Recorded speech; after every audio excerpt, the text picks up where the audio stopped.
We are standing here in front of the Women's Art Museum, where we have been fortunate enough to be invited to the pre-grand opening to do a small tour for the virtual viewers of the Artemisia Gentileschi exhibit. As we enter, the first thing we see is a self-portrait of Artemisia with an opening statement. Let's go ahead and read what that has to say. This is the self-portrait as Saint Catherine of Alexandria. Gentileschi was one of the most inspiring, impressive, and powerful painters of the Baroque period. Her work is known for dramatic compositions which portray biblical and mythological heroines. Her art is often expressed through the female narrative, which was extremely rare during this time. Many would say that she was ahead of her time. 300 years before women's suffrage, here was a female artist evoking stronger individual female characteristics in an industry dominated by males.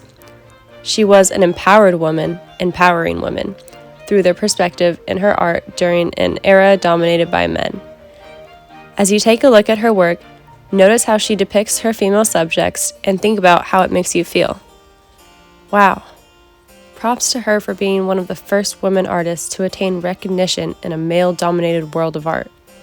As we move along, we come to the painting Susanna and the Elders. Here, Gentileschi depicts the biblical scene of Susanna being harassed by two predatory men. These men plan to rape her and frame her for adultery. Gentileschi's portrayal of this scene is unique because instead of portraying her as a willing seductress flirt, she placed the emphasis on communicating Susanna's distress. This is a theme commonly seen throughout Gentileschi's work. Incredible depiction and beautiful realism here. Now let's move along to the next work of art. The next painting we have is Judith slaying Holofernes. This painting was fueled by Gentileschi's personal desire for vengeance. It is thought that Gentileschi depicted Judith to be a self-portrait. This connection transpires through many of her artworks stemming from Artemisia's disturbing experience of being raped in her past. Through art, it seems she fantasized about punishing her rapist. In this painting, Gentileschi illustrates Judith unflinchingly slicing into Holofernes' neck without mercy. This is meant to represent fierce women and female strength. Wow. Extremely powerful imagery here. Let's see what we have next. Judith and her maidservant. Wow, this painting is a great example of chiaroscuro. Let's go ahead and read what this label has to say. Artemisia Gentileschi was a feminist, and she was clearly fascinated by Judith and her accomplice.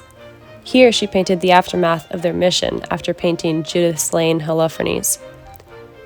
People during this time did not see women as serious subjects, where women were generally depicted as soft and beautiful and seductive. Gentileschi, on the other hand, empowered women through her paintings and tackled gruesome themes. As we see here, she illustrates the maidservant, Abra, wrapping the severed head in a bag moments after the murder, while Judith keeps watch. Next, we have Lucretia. This mythological painting depicts Lucretia, who is about to commit suicide after she has been raped. Gentileschi immortalizes the moment just before she commits suicide. She paints her grabbing her breasts, perhaps to represent her femaleness. This scene shows defiance more than sorrow. Even though she is about to commit suicide, Gentileschi does not depict her as shameful.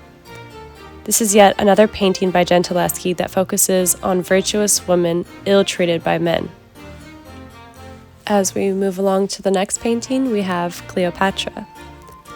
In this depiction of Cleopatra, Gentileschi painted with great realism and without idealization. Cleopatra tells more than one story in line with Greek mythology. While it has a sad background, it can be used to show the struggle of women in that era. Gentileschi highlighted problems women faced and their inability to make independent decisions in society. Her paintings can be seen as a silent fight for women's rights. The next painting we have is Self-Portrait as the Allegory of Painting, or simply La Pittura. This scene depicts Gentileschi painting herself, who is represented here as the allegory of painting. This was very controversial during her time. This is another painting that illustrates feminist themes from a time when women seldom held jobs, let alone were well known for them. Gentileschi's portrayal of herself as the epitome of the arts was a bold statement to make during her time. The next painting is called Corsica in the Satire. Corsica in the Satire is a depiction of a scene from the fable play The Faithful Shepherd. This scene signifies Gentileschi's inner chaos and revival. The clear theme throughout Gentileschi's greatest works is femininity overcoming men. This scene shows the satyr holding a clump of the nymph's hair. The meaning behind this is that while the female's appearance has been hurt, she still escapes with her dignity, speaking more of Gentileschi's personal experience. This painting is titled Bathsheba. Gentileschi depicted this subject several times. In this painting, naked Bathsheba sits on a balcony surrounded by her maids and has just finished bathing. It is interesting to note that on most canvases of Artemisia Gentileschi, you can see the naked female body, but the rare men in her paintings are always dressed. This is because the church categorically forbade women to use nude models. And last but certainly not least, we have Jael and Sisera.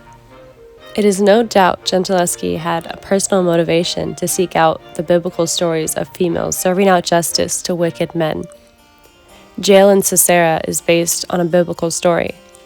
After being defeated in battle, Sisera, the commander of the Canaanite army, hides away in Jael's tent, being received with hospitality.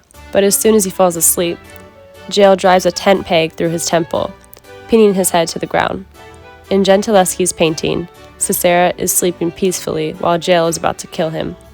Hovering over his head, holding a hammer in the air, she looks focused and content, as if she was simply doing a regular chore. It's an eerie painting, with no remorse or apparent emotional tension coming from the characters themselves. Wow. Now that is powerful. Let's revisit the opening statement in the front of the room before we leave.